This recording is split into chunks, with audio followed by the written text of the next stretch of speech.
Bonjour à toutes et à tous, bienvenue sur C17 en direct. Ce matin, on est encore au Festival international du film et du livre d'aventure et je suis en compagnie de deux personnages locaux, donc François Bernard d'un côté qui est professeur au collège Fénelon. Bonjour François. Bonjour. Et donc Nicolas Datilesi qui est réalisateur, qui habite ici, pas très loin, à Fouras. Bonjour Nicolas. Bonjour Eric. Donc je suis en compagnie de ces deux charmants messieurs parce qu'ils ont réalisé un film qui est diffusé dans le cadre du festival avec un titre qui s'appelle Ça va Svalbarder, pas évident à dire.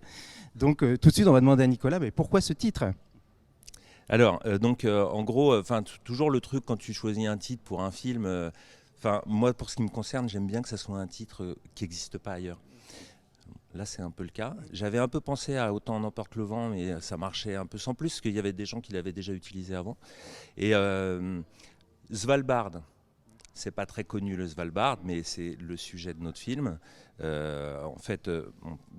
François, il en dira un petit peu plus. Mais en gros, le Svalbard, c'est une archipel tout en haut, là, à 1000 km du pôle Nord, où il a emmené ses élèves, ça il le racontera tout à l'heure. Et le mot Svalbard n'est pas très connu, en fait ce qu'on connaît c'est Spitsberg. Spitsberg c'est une des îles de cet archipel. Voilà, j'ai dit une archipel, je crois que c'est un archipel.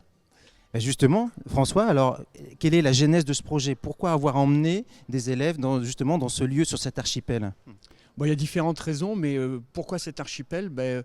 C'est en prenant contact avec quelqu'un qui est sur le festival en ce moment, qui s'appelle Éric Brossier, qui est le capitaine, on va dire, du bateau Vagabond, et qui est un grand spécialiste des territoires polaires. Et quand je lui ai dit que j'avais le souhait d'emmener les élèves sur un territoire polaire au cœur de la fonte des glaciers, on s'est rabattu sur le Svalbard parce que le Svalbard est à l'échelle planétaire une espèce de maquette du changement climatique où les effets sont beaucoup plus rapides et beaucoup plus visibles. Alors on va le voir dans le film parce que justement Nicolas a suivi toute cette pérégrination, mais quelle a été l'action des élèves sur place ? Parce que vous étiez accompagné d'une glaciologue. Oui, on était accompagné d'une personne aussi qui est absolument fabuleuse, c'est Heidi Sevestre, qui est une jeune glaciologue qui a fait ses études et son doctorat à l'université du Svalbard justement. Et elle a beaucoup participé justement à l'organisation sur place qui consistait à rencontrer les acteurs principaux de cet archipel, pour voir comment est-ce qu'eux y vivaient au quotidien ce changement climatique. Et aussi on en a profité, comme elle est glaciologue, pour faire une expédition, ce qui était une première. On a fait une expédition sur un glacier pour faire des mesures sur le glacier et pour constater sur le glacier les effets du changement climatique. Donc je suppose qu'il y a eu beaucoup d'actions après coup, puisqu'il y a l'expédition, mais je pense que derrière vous en tirez les fruits. Il y a eu ce film. Comment la rencontre justement entre un réalisateur et un professeur, comment elle s'est faite la rencontre ?